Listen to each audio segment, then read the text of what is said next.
আমি সাব্বির আহমেদ শান্ত পড়াশোনা করছি ঢাকা বিশ্ববিদ্যালয়ের চীনা ভাষা ও সংস্কৃতি বিভাগে, চতুর্থ বর্ষ, অষ্টম সেমিস্টার। আমার হল সারে প্রমাণ হল, কক্ষ নম্বর 222। ঘটনার সূত্রপাত হয় আমাকে যিনি আজকে নির্মমভাবে মারধর করেছেন এবং গলাতে চিপ দিয়ে ধরেছেন, যার পরিপ্রেক্ষিতে আমার আজকে প্রাণনাশ হয়ে যেতে পারত। তিনি তৌসিফ মাহবুব, সঙ্গীত ডিপার্টমেন্টের 2018-19 শিক্ষাবর্ষের শিক্ষার্থী এবং তিনি একই রুমে থাকেন 222 নম্বর রুমে।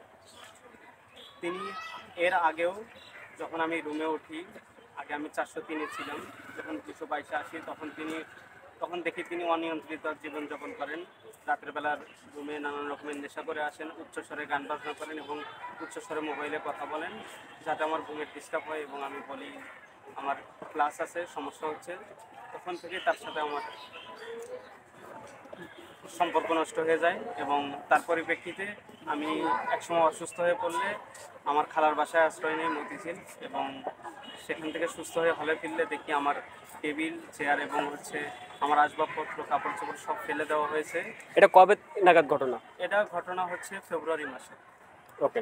তখন আমি জিজ্ঞেস করলে বলা হয় যে এগুলো জিনিস রুমে রাখা ঝামেলা, রুমের সৌন্দর্য নষ্ট হয়ে যাচ্ছে। তখন কাটির জেরে তিনি এসে আমার বাম গালে থাপ্পড় দেন এবং আমাকে ধাক্কা দেন, যার জন্য আমি মাটিতে পড়ে যাই।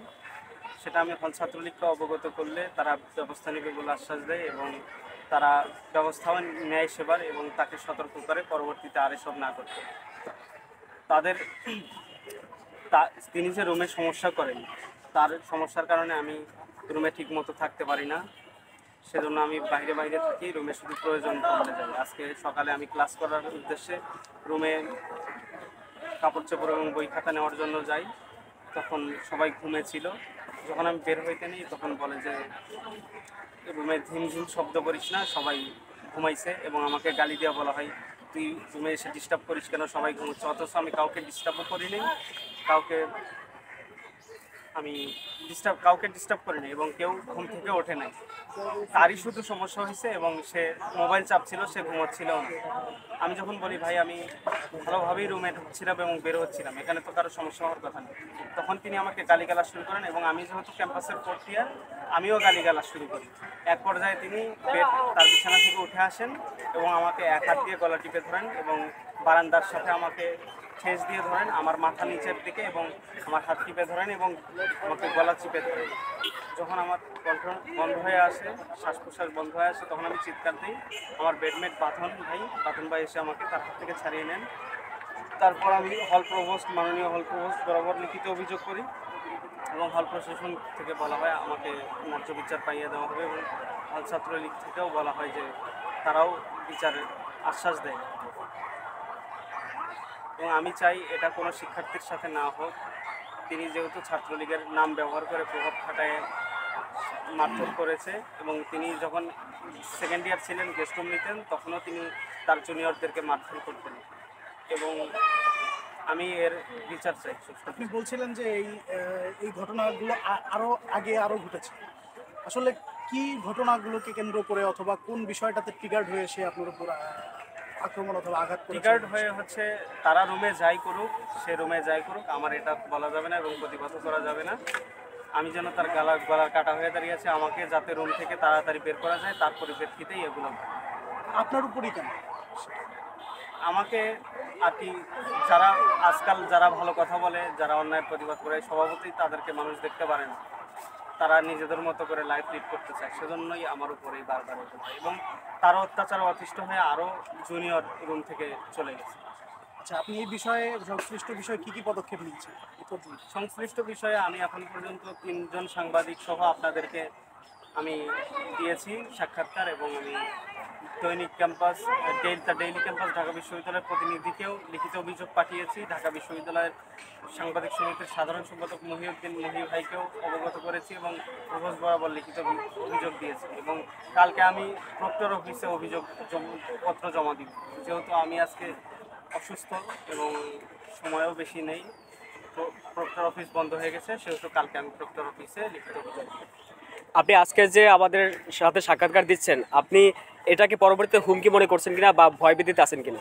না দেখুন, ভয়ভীতি কি, খুব হলে আমার হল থেকে চলে যেতে হবে। হলে সার্ভাইভ যেহেতু করেছি, বাইরেও সার্ভাইভ করতে পারবো। আর আমি মনে করি না যে আমার হল থেকে চলে যেতে হবে, কারণ আমার বড় ভাইরা আছেন, শিক্ষকরা আছেন, তারা ব্যবস্থা করবে। আপনি যাকে নিয়ে অভিযোগ দিয়েছেন তার একটু বিস্তারিত বলবেন। তিনি হচ্ছেন তৌসিফ মাহবুব, তার বাড়ি কুষ্টিয়া। তিনি মিউজিক ডিপার্টমেন্টের 2018-19 সেশনের শিক্ষার্থী, সঙ্গীত বিভাগের শিক্ষার্থী। তিনি আসলে মানুষকে, যার সাথে ঝামেলা হয় তাকে বিকারগ্রস্ত বলে থাকেন। আসলে তিনি নানান রকমের নেশা করে রুমে আসেন। আমার মনে হয় তিনি মানসিক বিকারগ্রস্ত। রুমমেট শান্ত নামের একটা ছেলে, সে আর কি আপনার বিরুদ্ধে একটা অভিযোগ করছে। বিষয়টা কি আমাদেরকে একটু বলবেন? আহ, আপনি ওর আপনি ওর উপর মারধর করতেছেন, এবং এটি একদিন না বেশ কয়েকদিন মারধর করছেন, এবং তুচ্ছ ঘটনাকে কেন্দ্র করে আর কি তার উপর আজকে আপনার মানে একটু বেশি মারধর করছে, এই ধরনের অভিযোগ করছে সে। আচ্ছা, আমি একবার আপনার আরেকটা রিপোর্টার জুবাইরের কাছে একটা বক্তব্য দিয়েছে এবং যে প্রত্যক্ষদর্শী যার নামও বলছে, যে বাদল ভাইয়ের নাম বলছে মনে হয় না? আপনি আপনার কথা বলা হয়েছে, আপনি আপনার বক্তব্যটুকু বললেই হবে। আপনার আরে ভাই, মন্তব্য কি? আমি আমার বক্তব্য কি বলবো বলেন আপনি? ও এসে দুধ করে হাঁটাহাঁটি করতে, সকালবেলাতে সবাই ঘুমায় থেকে হলে যেটা হয়। ওকে বললাম যে তুই আজ থেকে এটা চলে যা। ও কি হলো জানি না, বুঝলাম না। ও ধুমধাম করে গালাগালি করে বেরোয় গেল। ওর তো আপনি নাকি ওর গায়ে হাত তুলছেন? কিন্তু ও বললো যে আপনি নাকি আগে ওকে বলছেন। কিছু হয়নি ভাই, আপনি শুনেন ভাই, আপনি এটা আমার অ্যালিবাইজের কাছে চেক করতে চান, আরো 2-4 জনকে জিজ্ঞেস করতে পারেন। আমি এগুলো করি, আরো 2-4 জনকে জিজ্ঞেস করে তারপরে রিপোর্টটা করেন। আমার মনে হয় এই কেসটা দরকার।